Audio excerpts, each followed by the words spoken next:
Oh, I do struggle with flimsy pens. Yeah, I could do with some bigger pens. All right. Scott, Yeah? what are you doing? Nothing. I've got loads of emails about big pens. Grab your big pens today.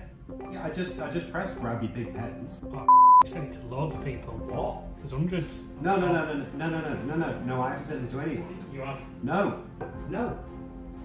Oh, Ben, I've been hacked.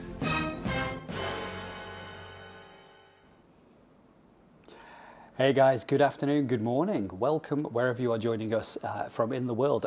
Actually, great point. Go ahead and pop in the chat to say where you're joining us from today, but welcome to today's live stream.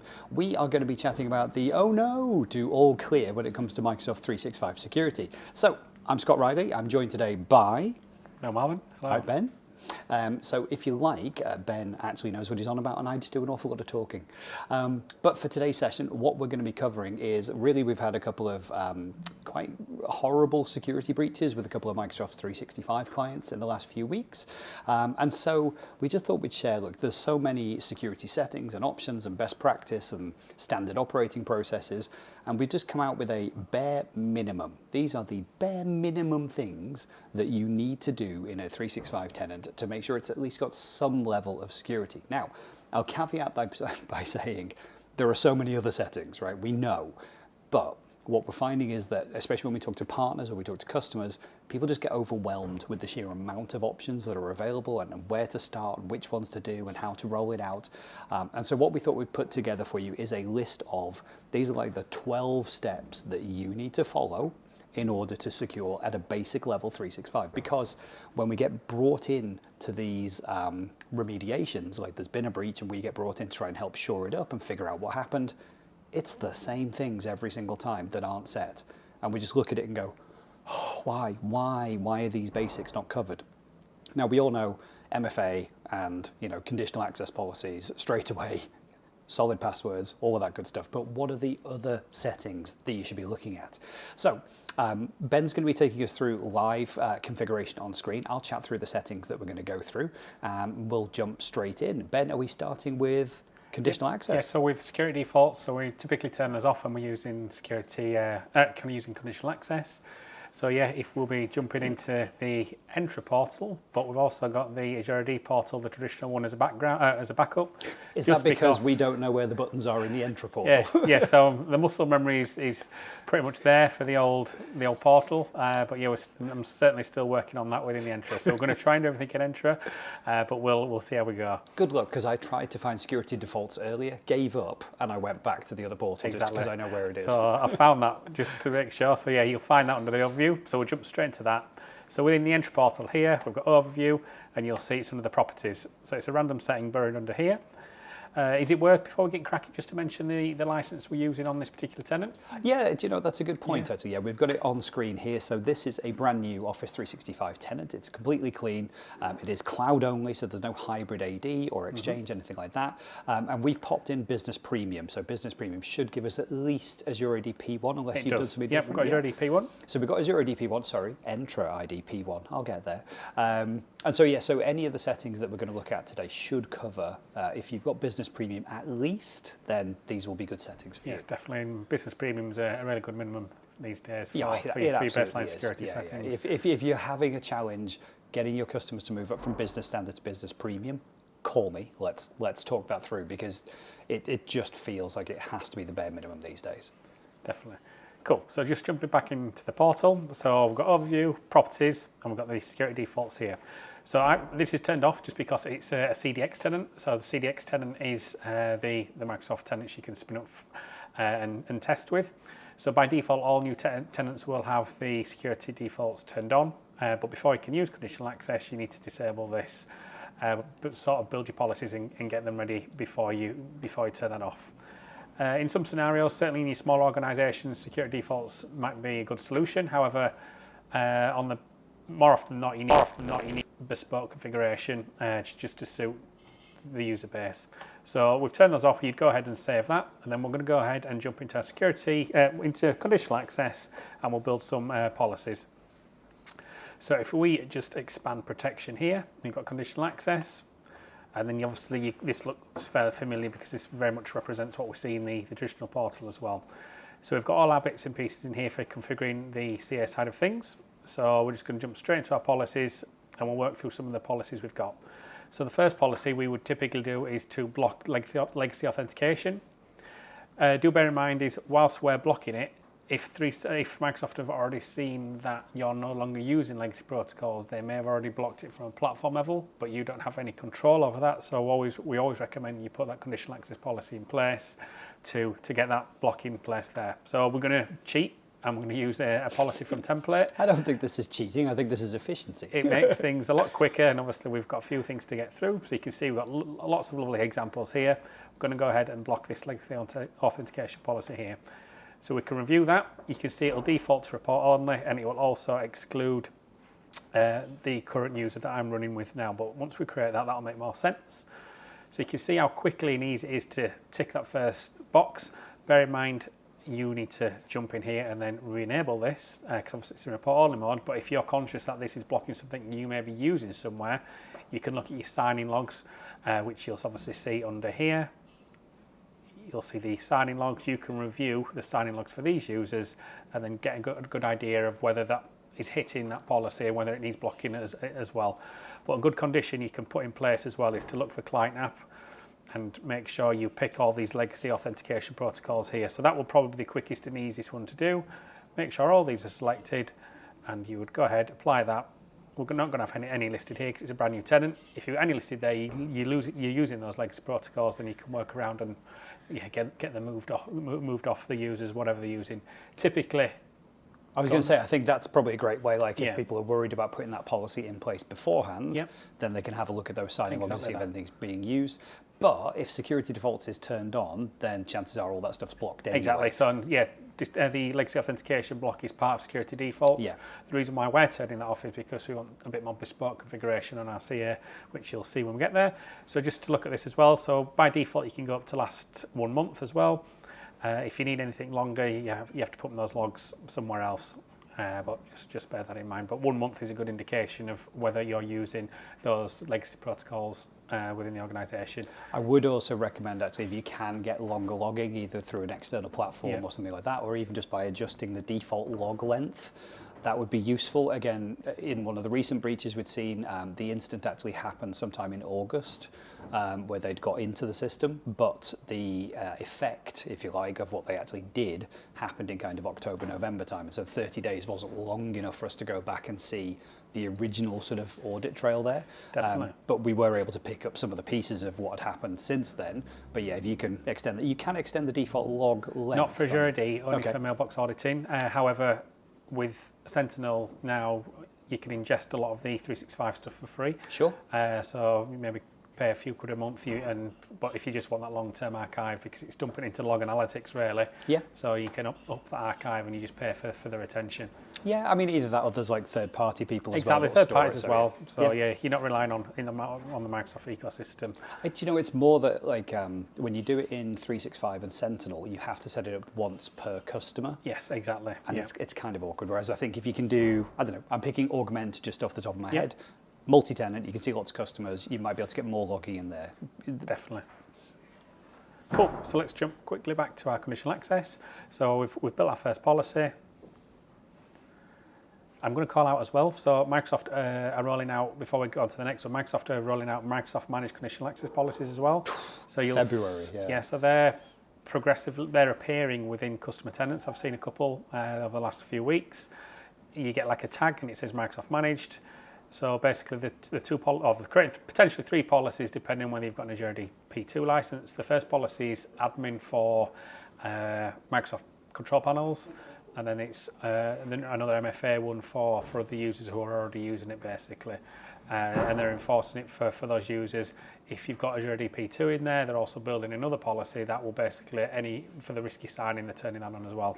Yeah, so I think the rollout cadence seems to be that you'll get these in report-only mode for the first 90 days. 90 days, I think it is, to make your mind up. Yeah, and then they will activate after that. So if they're on there, and again, This doesn't seem to matter whether you've already got policies that cover these things in Yes, place. which I think, I don't Which is like. strange, You'd hope they'd be able to have the intelligence to evaluate what they've already got there. Yeah. But even maybe that's a challenge for Microsoft as well, like all of us.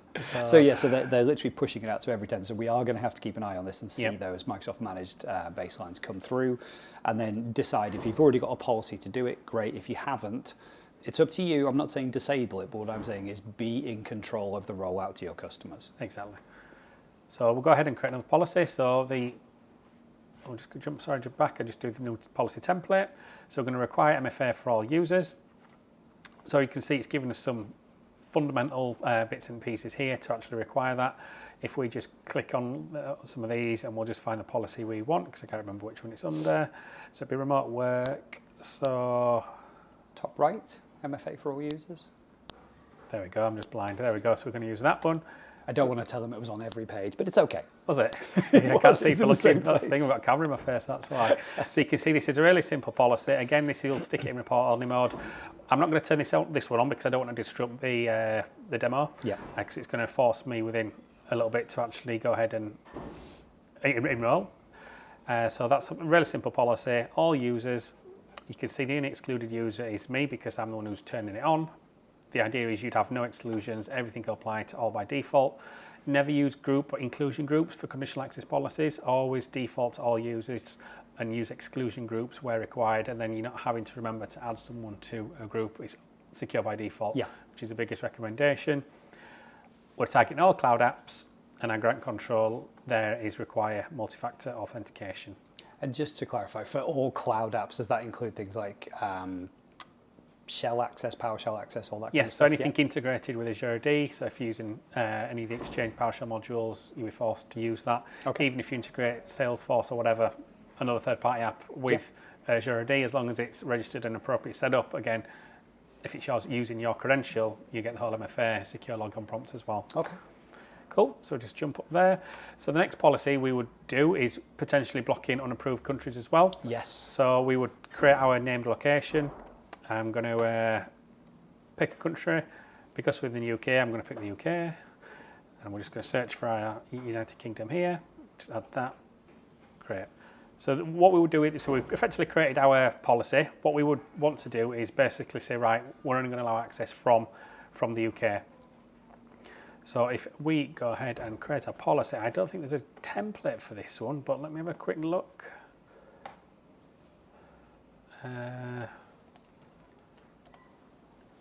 We can quickly create one ourselves if not.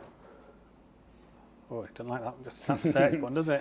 Just while you're searching, I suppose the other options you can do here as well for location-based policies is around using trusted IPs. Yeah. So if you've got a fixed IP address at your office locations or home locations, or even if you've got something like a Nord Layer Business VPN solution, and so everybody comes into the same endpoint, and then that single IP address can be allowed access through to 365, then that's always possible to be used as a trusted location as well as, you know, in conjunction with your country locations.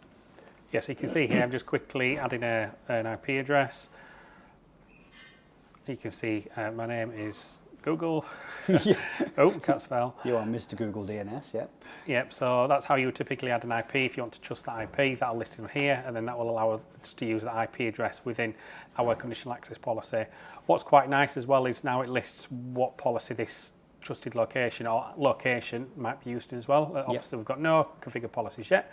So what we'll do back to our policy section here, and we'll go ahead and create a policy. So again, if you're joining us late, just whilst Ben is configuring away, just to let you know what we're going through is the bare minimum security setup for a 365 tenant. And so we're setting the bare minimum amount of policies that we think you will need. So there are sort of 7 conditional access policies that we're going to run through here, and then we're going to run through the rest of the tenant settings. So just so you know what's coming and where you're up to, but thanks for joining us. Do say hello in the chat, and we will keep going. Cool, so sorry, I'm just quickly flying through this, but basically all users, all cloud apps, our condition here is to apply to any location excluded selected location UK. However, then our control will then be to block access. So you can see the flow we've got. Obviously, it's warning saying exclude your current user, which is fine, which you would do for testing. But the idea is here we've got, right, you would apply to all users, all cloud apps, apply to all locations except the UK. So you do it that way because obviously you don't want to block the UK. Yes. go ahead and we'll click that in report only mode. And So we would essentially, save. any connection to any app anywhere in the world that is not a UK-based IP address is blocked by default. Exactly. Okay. Yeah.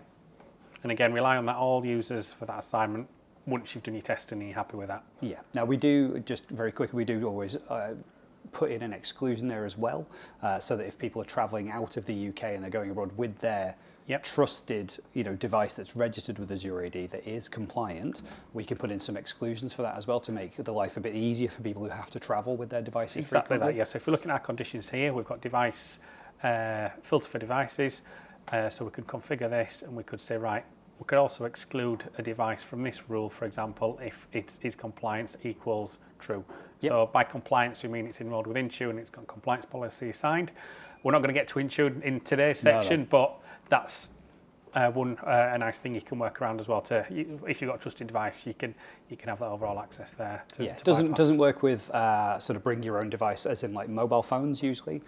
So if you've got MAM controls for mobile phones, then they still would be blocked. But if you've got that trusted laptop, Mac OS or Windows that's compliant, then it will work for that situation. But yeah, okay, let's keep going. Cool. So we're just going to jump in here, and we're going to basically do the block access for unknown or unsupported device platforms. Okay. So we're going to go ahead and create that. We'll stick that in report only mode again. So you can see here, I'll open up in the other view just because it's a nicer view. So basically the idea with this policy is here is if the device or whatever's connected to 365 is hiding its identity, you're going to block access. Because the idea is with this, your condition here would be the devices you're managing. So for example, we wouldn't necessarily have them all excluded if we were only supporting Windows, Mac, iOS and Android, for example. We would have the corresponding MDM policies, MDM enrollment for those, and you can see that overall flow and control in place then. But yeah, you would typically block. So what this basically means here is anything that's not giving you a device identifier that corresponds with one of these, it's going to be blocked. Yes. So yeah, if something's hiding their identity to try and hack or brute force, if they ever get past that, they're just going to hit the SEER policy as well. And you always tell me, the right way to do this as well in terms of just it's excluding the ones that you do use and you're blocking everything else. Exactly. So therefore, by default, everything is blocked unless it is definitely identifying as one of those exactly two that. things. Because if you did it the other way around, obviously you'd be, Yeah. I mean, again, it's not a perfect science, but once you start to layer these controls together, it really does make a massive difference. Great stuff. Right, so we'll jump back to our policies again. So we've blocked our unused device types, so we've got disable persistent browser sessions as well. So we'll look from template and just see if we've got another one in here. So if you can see that before me, yep, there we go. New persistent browser session. So we'll review and create. I'm going to just stick that in report only mode again. Bear in mind, this would all be on when you've tested. It's just we don't want to break the demo today. And you can see the sign-in regularity there is set to an hour as well. So again, this is the sort of thing where if you jump onto a different machine, it's not your usual corporate machine, you use Outlook on the web, for example, you might do this at home and just quickly check your emails. I've had this happen to me where I've used a machine, I've logged in, I've done my things, whatever I need to do, gone away. I've come back like a week later, opened up the machine, thought I'll just check my emails. It was actually the YouTube computer we use in the office here, and I was still logged in to 365. And we were like, huh. And that's because the persistent browser session, by default, is it like 30 days or something? So if, in theory, you close your browser when you've got persistent browser session turned on, it's not going to re-prompt you. If you don't have this control on, it's there until it decides you need to re-authenticate. Right. Bear in mind, with this sign-in frequency, whether you're using it or not, it's going to force you to sign in. So that's quite nice to have in place. For example, if you're allowing public access to 365, you're going to prompt people to re-authentication every hour because they may be using a shared kiosk or something somewhere. Yeah. So you want to reinforce that no matter what. Bear in mind is if, for example, if you're not going to allow any type of public access, you won't necessarily need this control in place. Yeah. So just bear that in mind. Yeah. You can see on this particular exclusion list here, the filter devices. So if it's hybrid joined or is compliant, so there's no concept of Azure AD joined or Entra ID joined. It's compliant is the control we've got, so that means it has to be in tune and have compliance policies signed when you're looking at Azure AD side of things. Yeah, and again, that's just more of a quality of life thing, isn't it? Is that we're not going to annoy exactly. We don't want our trusted devices prompting for every hour to sign exactly. in. And also, it depends as well whether you're going to block browser access and things, because Yeah, but we'll look at that in a sec. So we've got a good set of policies so far. We've got another one which we'll create. So we've got the app protection policies. So we'll come back to this one just because we need to create those man policies in Intune as well. But we might as well get it created. So I'm just going to do a new policy from template, and we've got zero trust, and we should see more on here. So here we go, require approved apps. So review and create. So require approved apps or app protection policies at the moment in conditional access are only relevant to mobile. So you'll see when we're clicking here, you'll see we've got our conditions selected, device platforms. Even if you applied it to all, it's only going to ever work on Android and iOS. So just for consistency and keep it nice and clean, we'll just select those two. You can see in Microsoft template, they've got those two built as well. And then if we just look at our grant controls here, so we've got require approved client list, client app. So by that I mean Outlook, for example. You can only use Outlook for email, so you'd lose native email on iOS or Android, for example. Also, you've got this require app protection policy here. So you don't necessarily have to use this one, because if you're forcing an approved client app and you've got your man policy in place, it's going to apply regardless anyway. So that's effectively an extra protection in place. There was a bug with that a while ago. I think that might be resolved now. But basically, you end up with some kind of weird loop, so that's why that. But that one looks to be resolved now. But that's isn't it like the top one is like require the approved app, but they call it the Microsoft Enlightened app. So it's Outlook, the Office app, it's Teams, it's the Yammer client, and all that stuff.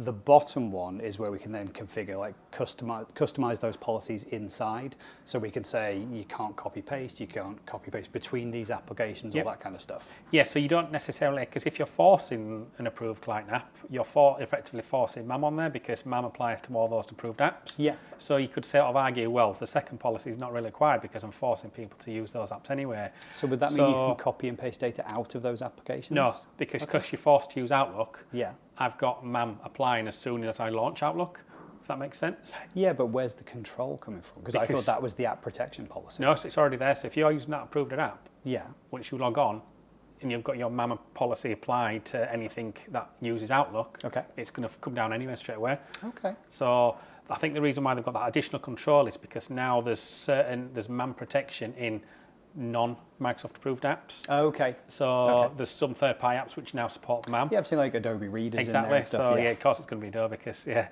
but the idea is you can control that. So if you want to say, right, okay, well, iOS now supports MAM. Yeah. It doesn't, but that could be something potentially in the future that allows you for that, and it basically gives you that additional control. Okay. Okay. So go ahead. We'll create this policy, but we'll come back because we've got. I always like the alert at the bottom of this page as well, which says, "Oh, do you want to exclude iOS and Android and Mac OS?" You're like, "No, I'm applying it to iOS and Android devices." Bear in mind, if you put something in report-only mode, you may get certificate prompts when you're doing stuff like that on iOS and Android, etc. So that's why it does that. All right, and then our seventh and final policy. Yep. So this is required to join. So you don't necessarily need this one because we've got our require all on our MFA for all users anyway, so that will initiate, but it's just another way of, if you know that you've got MFA in case something happens. It's just layers on layers of security, right? Yeah. Again, if you can see that before me, because there's lots to look at. Zero trust.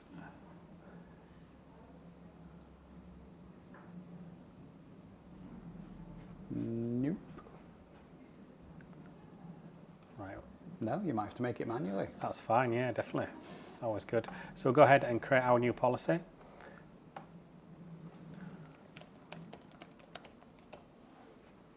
Require MFA to join. So this will apply to all users, and it will be, so this is the key point here is it's not necessarily a cloud app, it's a user action. So register or join device.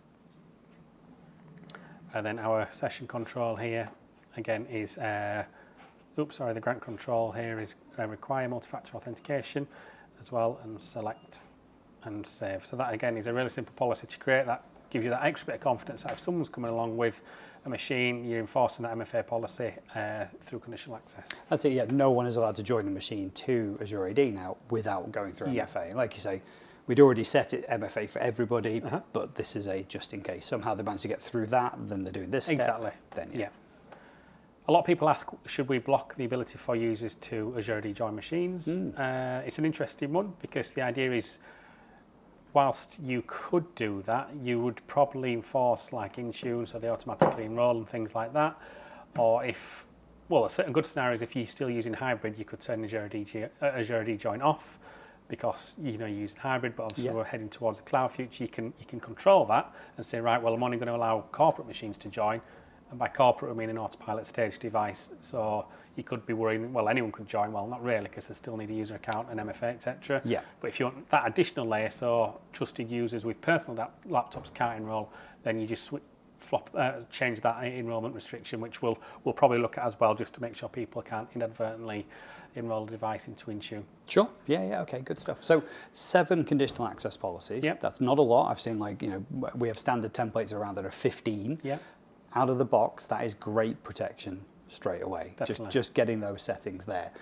So the next thing, I guess, is really around tying down access to things like the Enter ID portal and stuff like that. So should we have a look at those? Yep. What I'll say actually is, if you're watching and you've got questions, do ask. We are live. We're about 30 seconds behind live on what you can see. So if you have any questions, pop them in the chat. We'll aim to get to those either during the show or at the end. But do feel free to join in and say hi. Yep, so we'll jump into applications. So by default, a user can register an application for certain bits within Azure AD. Obviously, if they're requesting certain bits, they can't. But what we normally like to do is turn any type of app registration off and then set up the admin workflow for that. So what we'll do, we'll just expand our application section here, and we've got concepts of enterprise applications. So if we just have a look in here, and then you can see we've got user settings. So, no, it's not user settings actually. Sorry, it's the consent and permissions. So we've got user consent access here. So you can see all users can consent for apps. We don't allow any users, and we don't allow group owners to consent either. So we'll go ahead and save that. So that stops someone coming along with a bogus Azure AD application that wants to integrate, and you see that traditional prompts, it's, do you want to give access to your data, X, Y, Z, and you can click grant. That's what we're effectively turning off on here. Yeah, so there's I mean, so again, just to crystallize it for anyone who's watching, this is like, a user goes to Calendly. It says, oh, I want to integrate Calendly with my calendar, and it pops up and it says, hey, do you want to give permission to your, Azure AD tenant? And there's always a tick box that says, do you want to consent on behalf of the organization? And it looks like you should probably tick it, and some people do. So they're like, oh yeah, I'll consent on behalf of the organization. Now Calendly has access to everybody's kind of email address. Not that they have access to the calendar, but it can start to enumerate the tenant. If that's not really Calendly, or if that's some dodgy third-party app, we don't know. Exactly, because anyone can create an Azure AD integrated app. Yeah. So yeah, it's just one of those things to, as an admin, you want full control over that. There is also, I noticed, there's a new setting for users as well, where you can allow them to grant access to low-risk applications. Exactly. Yeah. And then you can define the list of what you consider to be low risk as well. Yeah, but because I'm mean, I'm saying, right, I'm not allowing anyone. Yeah, well, makes perfect sense. But just to help with that, though, we would then configure our admin consent settings here. So we would turn this on, and then we'd have a number of users. So these users would be the users who would review. So we'll just pick our administrator here. You can have groups and different roles as well. And then basically, if a user comes along, requests an app, they'll get that prompt saying you can't approve this, click here to request, they would request it. Then the user, the user selected here, would then get a notification saying please approve the app. Yeah, absolutely. So again, I guess for MSPs watching as well, that address could be your ticket system. So the ticket comes through and it's nice and clear. It says this user has requested access to this application, and actually you can pop into the portal here and kind of one-click consent. So it kind of just makes the process a lot slicker, I think. So we've gone ahead and saved that now. Cool. So a couple of other bits as well. Because by default, any user can sign in to the Azure AD portal or the Intra portal. So we're going to jump back into our user settings and turn some of those default permissions off. So there's this other setting we need to bear in mind as well, because whilst you've got enterprise applications, you've got this type of application. So you can have an application that is effectively part of an enterprise application. It's a bit confusing, but we also turn that off. Yep. This is weird because restrict non-admin users from creating tenants. We turn that on. Yes. Because it's the other way. It's weird. I don't know why Microsoft have done it. All the other buttons are going this way, but they've like written that question the other way around. Exactly. But basically, can general users make new tenants? No, that's what we want. So we have to set it to And by default, yes. surprisingly, that's on. So anyone can come along and create an Azure AD tenant. I did see something the other day that Microsoft are going to limit that, so the tenant has to have at least one license in or something like that before you can create the tenant, or you have to, or it'll expire or something like that. So that's fairly. I'm not quite sure what the attack vector would be, but it's one of those things that just makes me think that they don't need the ability to do that, so let's disable it. Yep. And while we're here as well, typically we always turn off security group creation as well, because anyone can do that. Does that break them making teams in teams? No, that's the M365 group / unified group. So that concept you can control. However, we normally leave that on and let the organisation decide on that one. Okay. Yeah. So whilst we're here as well, we're going to restrict access to the admin centre because we don't want anyone as a user logging in here and enumerating our users, because a normal user can log on and see a list of users, groups, etc. Obviously, they can't configure anything, but if someone was to get a hold of a user and compromise that account, they could jump in here and list those users. It's just easy recon, right? You can get to see all the users, what they're potentially what their position in the organisation is, all that kind of stuff.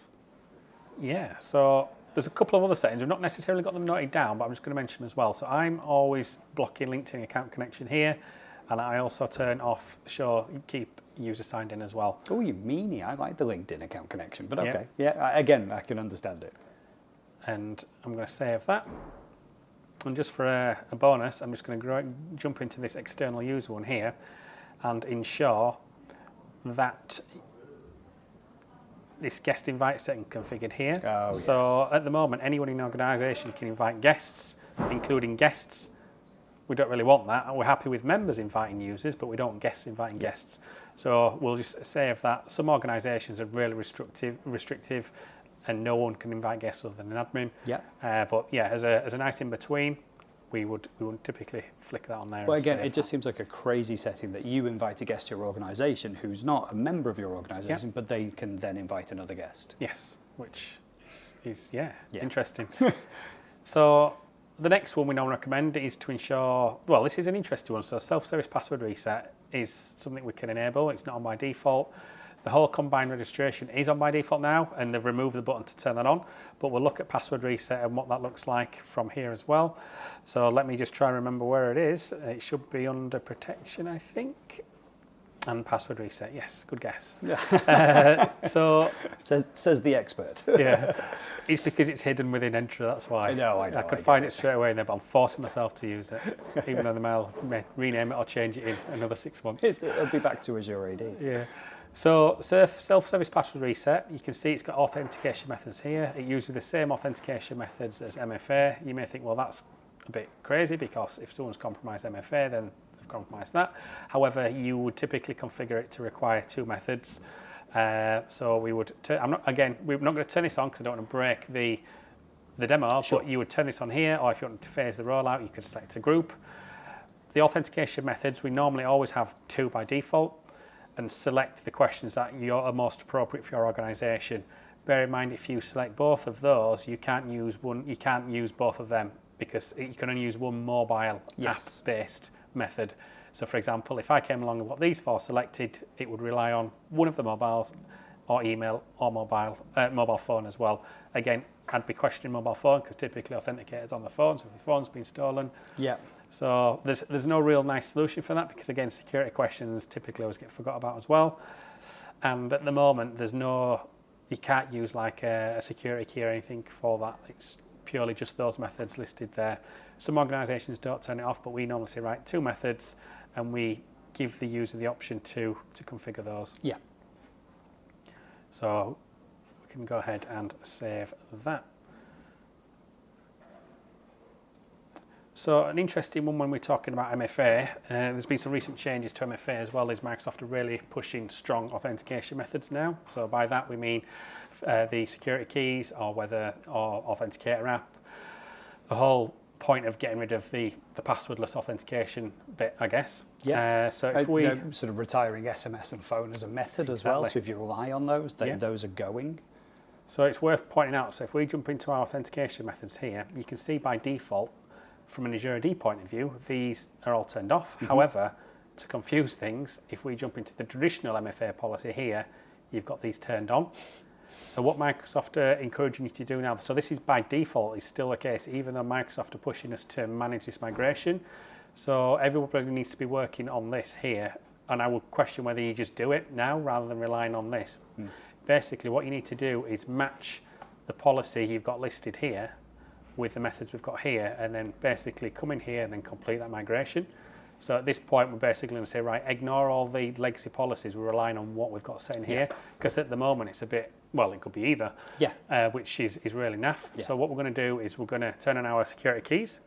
You can see here we can filter this to all users or a selected group, where we're happy with all users because the user, they're not going to be forced to sign up a key. It's just another method available. It's available to them as an option, And obviously you've got allow self-service set up here, and obviously you can enforce there, and obviously you've got some key restrictions on here if you want specific keys, etc. Yes, these are our FIDO, like we use the YubiKey 5s, keys, don't we? Yeah, those ones, the NFCs, those are really nice. Yeah, it's worth pointing out for the 5s, because if you get the 5s, you can use the 5s with Windows Hello then on your PCs. Yeah.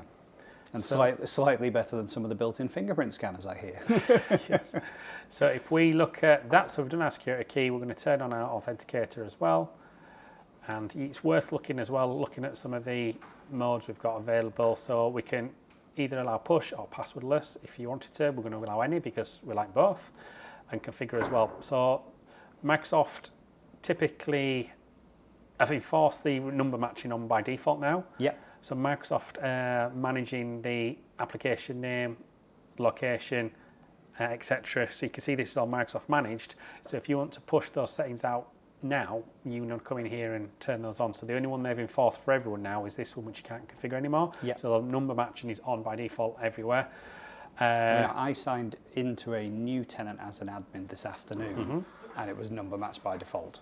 Yeah. So it was a new account that created today. I logged in and it was already on number matching. Perfect. So that's that there. So the only bits, if you want to turn those on, so application name is quite useful as well. The geographic location is a good one, because if you've got someone who's trying to push MFA fatigue, or they've got the password somewhere and they're abroad somewhere, you'd be getting a map location potentially on your phone every 10-20 seconds, and they're like, well, why is it coming from, I don't know, a random part of the country or a different European country. Do bear in mind, sometimes if the service providers, it can't resolve the location of the service provider's IP addresses, it can be a different part of the country in the same country, so bear that in mind. It can be a bit misleading sometimes and confusing for users, so just evaluate that for your organisation before you go ahead and turn that on. But yeah, definitely number matching is what we always turn on, and we'll go ahead and we'll save that. So that's just going to think about it. Okay. So that's done there. So obviously we've got some of the other bits we can turn on. We won't necessarily turn on SMS, we can temporary access pass. Do we normally turn on? Temporary access pass, is a handy one. Yeah, it's useful for those sort of one times where you need to get the pass. Yeah. So we'll go ahead and we'll save that. We'll keep that there. And at this point now, there's no reason why we can't manage the migration. Yeah. By manage the migration, we flick this to complete. So this will error if we're missing anything. So that should divorce us from the legacy version of MFA. Yeah, so I wanted to check this because I couldn't remember whether we had to disable these first, and we do. So we're just going to jump quickly in here, turn those off. It won't let you because you need to have at least one.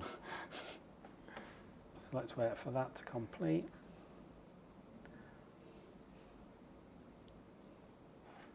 We might have to wait for Microsoft minutes as well, so we'll have to pop back to this one, see if that does it. If not, we can move to the next bit and then come back. Yeah, so we'll come back to that one. All right. So yeah, it might not have detected that we've turned these on yet, but we'll certainly come back to that if we get time. And I think anyone who's still watching is familiar with the portal and the Microsoft minutes. We have to wait some time, so that's all good. All right, so our next section, we've talked about MFA fatigue, we've talked about FIDO keys, SMS and phone calls. So are we worth on just to pointing out the registration campaign as well. Oh, yeah. So Microsoft have turned this on pretty much for everyone now. So basically, Microsoft managed for strong authentication methods, authenticator, etc. Yeah. At the moment, or by default, it allows you to defer by 1 day. So if a user's using SMS, an email, for example, Microsoft are managing the rollout, and at any point they could then get prompted to sign up for 365. You can obviously come along and say, right, I mean, everyone needs to sign up and you're not going to defer. Yeah. Which is what you'd Literally, recommend. yeah. You don't want any, or even if it's a brand new greenfield tenant, you probably won't be turning those methods on anyway. Absolutely. Yeah, yeah. I mean, again, it used to be like you could defer, because there's the other section where you can sign up for MFA that you can defer for 14 days and stuff like that. And just like, so none of with that. MFA deferrals, if you switch to conditional access, that deferral period goes. Yeah, because So, it's security default. Exactly. Isn't it? It's only if you're 14 using days. this portal here and you're turning on MFA manually for users, that's when it's you have the 14-day deferral jibby-jobby. Yeah. New And, word. and again, just for clarity, get away from the legacy MFA Exactly. portal. You don't want to be turning this on manually for all this. Ignore the fact that it still says disabled as well, because it's not. We're enforcing it with CA. Yeah. Some, It's just these two things don't talk to each other. some tools and some reports will still check this. Yep. So just bear in mind, it's not necessarily the place to look. Yeah, anymore. you might get some flags that say, hey, you don't have MFA enabled for all these users, but actually you're doing it by conditional access. Yep. Okay. So we're just going to jump into SharePoint now. I'm just Okay. conscious it's 4:15, so we'll just do some some SharePoint goodies. Yeah. And while that runs, so just sign in there. You can see we've got lots of test accounts, so that didn't work. Great. Has it profile switched on you? No, you're not in Edge, are you? Nope.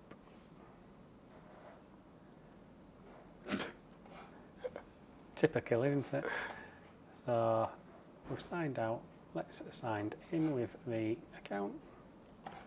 So whilst you're doing that, I'll just cover that what we're talking about next is the SharePoint external sharing settings, because again, out of the box, they are very, very loose in terms of who can share, where they can share information, whether they can view or edit, and whether people can also forward on those invitations to different email addresses when you're inviting them to be a guest in a SharePoint tenant.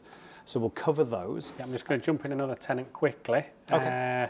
And then after that, we'll come through to a very quick tick box that you can make inside Exchange Online that is going to enable pretty much all of the security features that you're going to want out of an Exchange Online protection account. Again, all part of that business premium. All right, Ben, have I vamped for long enough? Yep, so I'm just grabbing some more CDX credentials, so just bear with me. Oh, all right. Oh, cool. Don't share a screen. My goodness, got all that information on there. Yeah, so again, if you are interested in any of the stuff that we're talking about today, then do go ahead and check out our masterclass course. That's M365masterclass.com. You should see a link on the bottom of the screen, actually. And there's a 10% off for life because it is National Computer Security Day here in the UK. I don't think it's not worldwide, is it, Kaylee? Oh, she said it's national. What does that mean? Thanks, Kaylee. Yeah, so National Computer Security Day here in the UK. So we've got an offer there for 10% off. There's a discount code on the screen. Go ahead and check that out. And there we go through very much all of this stuff. What is best practice? How should you set those things up? What policy should you be using? And also we host a monthly AMA where we get all of our members to join together, ask questions, see what they've been seeing and any challenges that they've been up to. We had the last one this week, which was really interesting. Ben, have I vamped long enough now? We have, yep. All so right, let's get we're back now to in the the stuff. SharePoint Admin Center. So we typically review the settings and basically limit or control these to a point that it's not going to, so users can't overshare by default.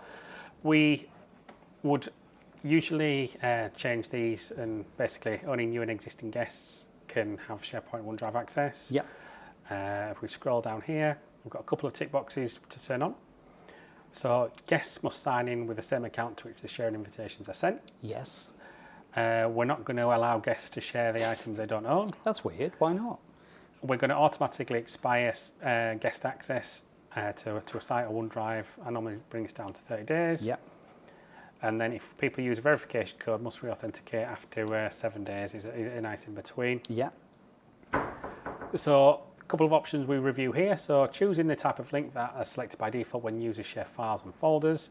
So only people in your organization, and then we want to basically swap this to view as well. So by default, people have to think about whether they want people to have edit permissions. Yeah, yeah. It allows them to, not overshare basically by accident. Yeah, exactly. Yeah, so we'll just say you share a document, by default it's view, it's not edit, and so that's a much safer place to be. So if you decide or deem that your organisation wants to be able to do anyone access to OneDrive links, for example. Sorry, can't do OneDrive, has to be SharePoint.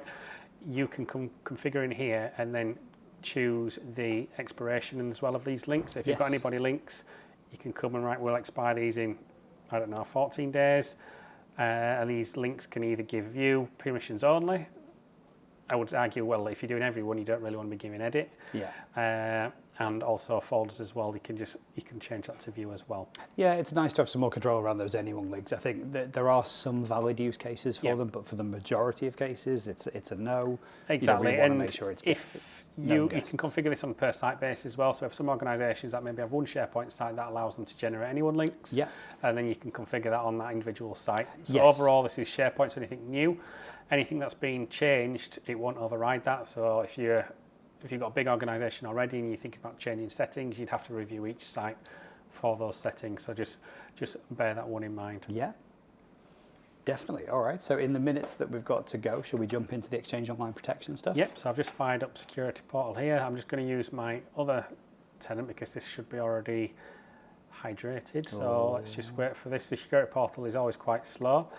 So the Security Portal, if you've not used it, is really quite fully featured, I guess. There's lots of information in here. You can see how insecure this particular tenant is. But hopefully now we're making all these changes. All those points should go up. Again, so also it takes like 24 hours for those to recount. It does, yeah. So like midnight every night it reruns and reevaluates your secure score. And bear in mind, sometimes the recommendations it gives you aren't necessarily licensed for you. Typical example you always see is the user risky signing one. It recommends you do a policy, but you can't because you don't have P2. Yeah. So I wonder if that means go and get yourself everybody's going to get the risky signing. P2, and you can have this feature. So we're going to go ahead. We're going ahead and turn on basic protection for Exchange Online. So you can see here we just scroll down, policies and rules, threat policies, and we've got what we call our preset security policy here. So whilst we could go through each individual policy and configure it to suit our own needs, well, why would we when we've got our preset security policy here? And you can see it gives you a lot of gumph on why and what you want to use. But what we would typically do is just manage this.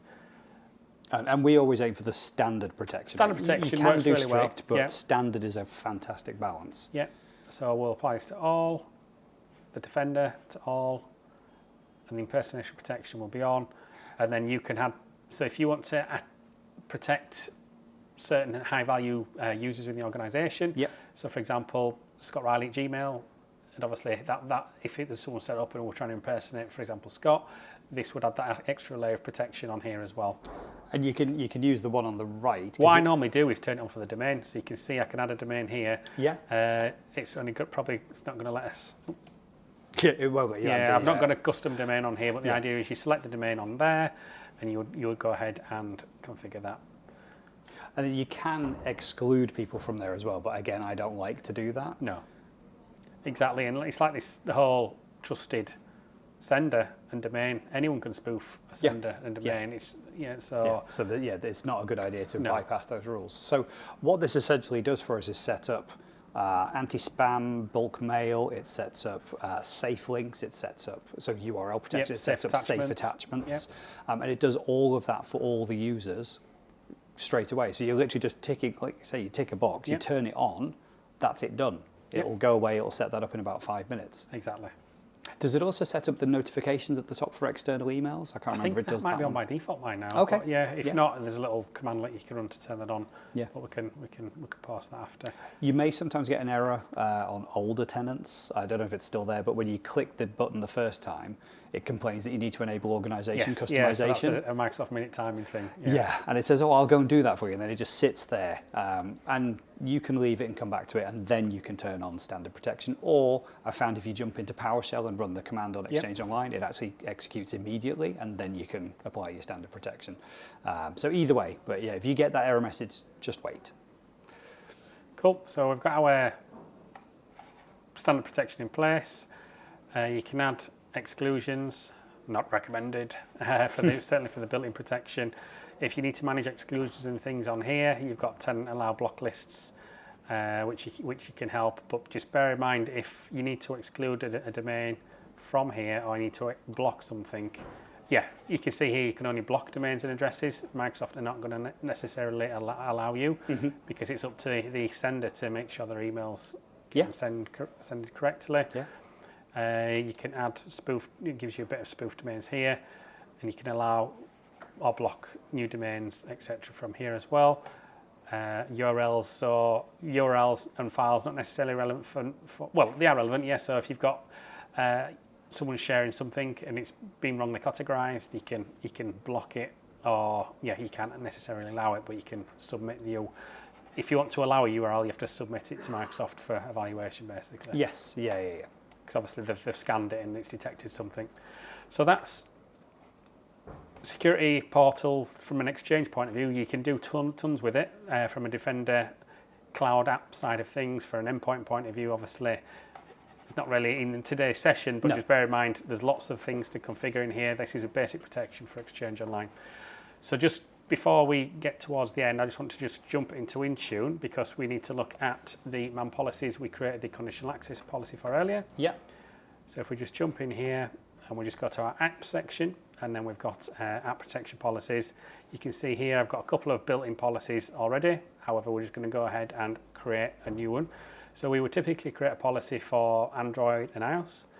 So we'll just go ahead, and you can see now we can do Windows to a point. Yeah, very exciting. So Windows is basically just Edge at the moment. Oh, so I'm less excited. Exactly. So hopefully at some point, hopefully that's the end goal. You can do the whole MAM experience with... Like we do with Mac OS, right? No, not even Mac. With Android and iOS, so we can't do it with Mac either, so it needs to come from Mac. But hopefully we'll get that. Okay. The promising is you already joined with Mac, so we'll see if that comes. So we'll go ahead and we'll create an iOS policy. So we mentioned earlier we've got various apps. We've got all apps, or Microsoft apps, or core Microsoft apps. So all apps are any kind of application that supports it, including third parties. So if we just, for example, look at all these, so you can see now we've got quite a number of third-party apps that are supporting MAM.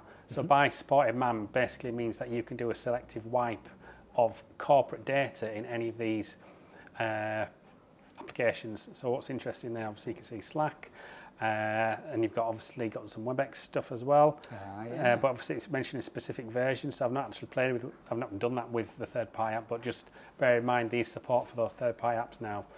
So keeping things simple, so we're just going to do all Microsoft apps. Again, you don't need to select the apps, we're just going to select, and if you want to view those, it will list them all. So go ahead and next that. So we're going to block any org data back up to iTunes or iCloud.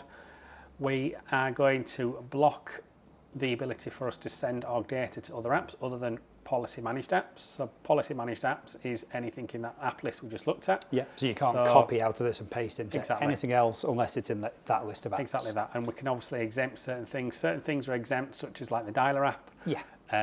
If you need to click on the address in Outlook to open maps, for example, all that will work. We're not going to allow any saving copies of org data unless it's within SharePoint or OneDrive. However, you've got Box, local storage, or the photo library. So photo library might be useful in some scenarios if you've got people remotely taking pictures, because obviously you can only save a photo to a photo library certainly from an iOS I think I would make them take the photo and then upload it in OneDrive. Yeah, because you can do the whole auto updrive. Yeah, exactly. The whole new word, the auto upload with OneDrive. So what we still allow is receiving data from other apps though, because we allow, if someone's browsing the internet, we can still allow data to paste come in. Yeah. If you're concerned that a user may want to click on a link within an email, then install a so-called managed browser. So install Edge on there, because Edge is an app that supports MAM. Yep. So you can still have your whole data ecosystem or your whole organization data in a bunch of managed apps. So you can see here we've got restrict, cut, copy, paste between other apps. We're literally just going to allow policy managed apps, but we're still going to allow pasting. Third-party keyboards, tricky one. From an iOS point, these you probably block those, but from a Android point of view, sometimes obviously you've got the whole Samsung keyboard, Google keyboard. Exactly. There's so many different ones. So you won't want to really do that on Android, so we'll just leave that on allow for this. We're going to ensure all organization data is encrypted. We're still going to allow the policy managed app to sync with the whole native app element. Yeah. So you can synchronize that with native apps. So for example, your contacts and stuff. We can allow org printing of data or block. I've not really got a best recommendation for Yeah, that. It's a tricky one. I think it's a case by case. I think Exactly. lots of people are very happy with that and they can just print to the nearest printer. Yep. We've had some people say, no, it has to be off. Yeah, so we'll block that for now. So we've got web transfer access as well. So we would allow content just for our managed browser. Yeah. And then we're still going to allow data org notifications as well. So what we're going to go ahead and click next as well. So this is a PIN requirement for accessing the managed application. So we don't necessarily know, we don't necessarily know there's a PIN on the device. We know, in fact, there probably is because Android and iOS and Apple, enforce a PIN on the device when you're setting them up anyway.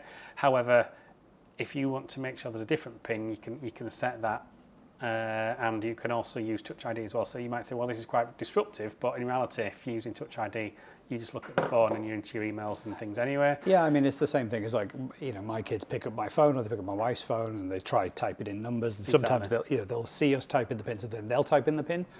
If you have a different PIN or you have biometrics enforced for your business applications, then you know that at least somebody who's managed to compromise the PIN on the device can't get into the business applications. Exactly that. So another interesting setting here is app PIN when device PIN is set. So if you know there's a device PIN set, you could not require the app PIN. Yeah. If, for example, that's a good control to have in place on managed devices. Yes. So by managed device, I mean a mobile, which is managed by Intune, because you've got full control over the device. So you're happy that there's a PIN and it's meeting compliance. Yeah. But we'll just leave it on there for there. So we'll just go ahead and click on conditional access. So basically, if the PIN is entered wrong 5 times, it'll prompt you to reset the PIN and then you go through the whole MFA bit. If the device has been offline for 720 minutes, it will block access until it effectively comes online. So if someone steals the device, thinks they'll wait out because it will get access, they'll lose access to Outlook within 720 minutes. If the device is offline for 90 days, comes back day 91, the data will wipe unless it phones home, basically, and contacts 365. And then we're blocking any jailbroken or rooted devices here. You can be quite specific as well if you want to specify a certain version, device model as well. Our scope tags, you don't necessarily need to define anything here, but if you're doing custom permissions, that's what you do that for. Moving on to our assignments, we will go ahead and assign this to all users. Again, we want to rely on all users rather than all or individual group. Obviously, in testing stage, filter that to a group. This will only be relevant, or it'll only actually apply it if you're requiring, or if you use Outlook, for example, or Teams on mobile. Once this policy is in place, you can still use native mail until you come back to your conditional access and enforce the approved app or man policy control there. One or the other or both. So that's, so a good in between is you can create this policy, get people testing it, but not necessarily enforce it. When you enforce it for conditional access, native mail will stop working. Then everyone has to use Outlook. It's always the big complaint from the CEOs, the FDs. They're like, no, I want to use the mail client on my phone because it's where all my calendars are and everything. Exactly. So sometimes there can be exclusions for VIP users maybe, but again, all users by default, and make your exceptions where you need to, right? Definitely. So go ahead next and create that. So the concept for Android is exactly the same. We'll just pick Android. We won't run through this because it's exactly the same. I'm conscious of time, but basically you would typically put the same settings to match both device types. Obviously, if you apply one, it's only going to apply to that platform, it's intelligent enough to not mix up the platforms. It knows which ones to apply where. Bear in mind, on Android, when you install Outlook, it's going to make you install the Intune application. However, that just brings the functionality from MAM to the phone. You don't necessarily need to sign into there. So just bear that in mind. Whereas on iOS, it just works with It's a bit more Outlook. seamless, I've noticed, I have a Pixel, I've seen that, but it's completely seamless. You sign into Outlook and it does everything else in the background. Exactly. So, it's but they might see it fine. on the phone and think, well, what's that? Yeah. Right, we are at the 1 hour mark, Ben. I think we've covered 12 fantastic tactics for getting baseline security into 365. We've got conditional access policies for that kind of Microsoft 365 great big firewall, as I like to think of it. We've got some compliance policy, some app protection policies. we've got SharePoint Online settings, we've got Exchange Online Protection enabled, and we've sorted out some very, very basic Azure AD settings to make sure that users can't get to places they're not supposed to, agree to apps they're not supposed to, or even create tenants. Yeah, sure. And we've locked down some guests as well. Out of the box, those are just 12 of the most basic settings or sections you need to go and do. We know there's tons more. We have a whole library of that stuff in Masterclass. We have baselines up the wazoo for doing that kind of stuff. But just for the basics, and just if it's helpful, and I hope that it is, this is what we wanted to cover today on National Security Day. Here in the UK, Kaylee, I get it, yeah, it's national. But if you have any questions or comments, we haven't seen many more come through on there. Let's have a look. So Ben, actually there is a question. It says, we're assuming if it's already in place and the same name, it will not be MS managed. So I assume this is around the MFA conditional access policies that they're pushing out. So what's that? Sorry, the question was, if it's the same name and it's already in place and enabled, it will not be MS managed. Right. The conditional access policies. Yeah. Okay. That's yes. As far as I'm aware, they're implementing it regardless. I mean, I have seen. So I've seen this firsthand, is that you can create two conditional access policies with the same name. It doesn't care, because obviously it's just, it has metadata in the back to identify them separately. Yeah. So if you have a conditional access policy and then they create one with the same name, they're going to enable theirs anyway. Yeah. Because they'll do it by the ID number, not by the display name. Yeah, as I understand it, they're getting turned on. It's up to you to review it regardless. Yeah. Yeah. Because I've seen it in a tenant where we're doing exactly the same control, and the Microsoft policies are there ready to be. It's still jumped in and report only. Yeah. It's not going to cause any issues if they turn those on and you're already using them anyway. Yeah. Just because it's just another controller. Yeah, exactly. It's going to be doing the same thing. Just for tidiness, I'd want to make sure you've got one set of managed controls.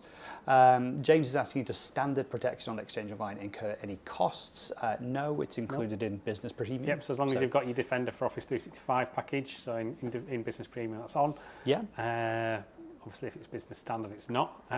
So get Business Premium. Yeah, or you can buy the add-on, because M365 E3 and E5 doesn't include it.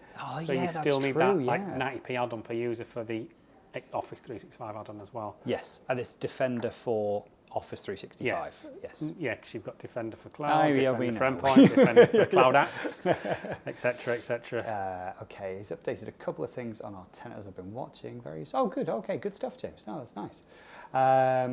Yes, it was to do with CA, says Ben. That's perfect. And that's it for now. Okay, that's all good for questions. All right, look, if you do have any questions, feel free to always catch us on LinkedIn. Go ahead and check out the masterclass. I say we do a monthly AMA on there, so you can ask us literally anything. Unfortunately, it's generally Ben that's answering the questions and not me, so you get a better answer. But do feel free to join in. I think we will leave it there for today. Thank you, Kaylee, for working on everything behind the scenes. Thank you, Ben, for driving us through everything. And we will see you on the next one. See you later.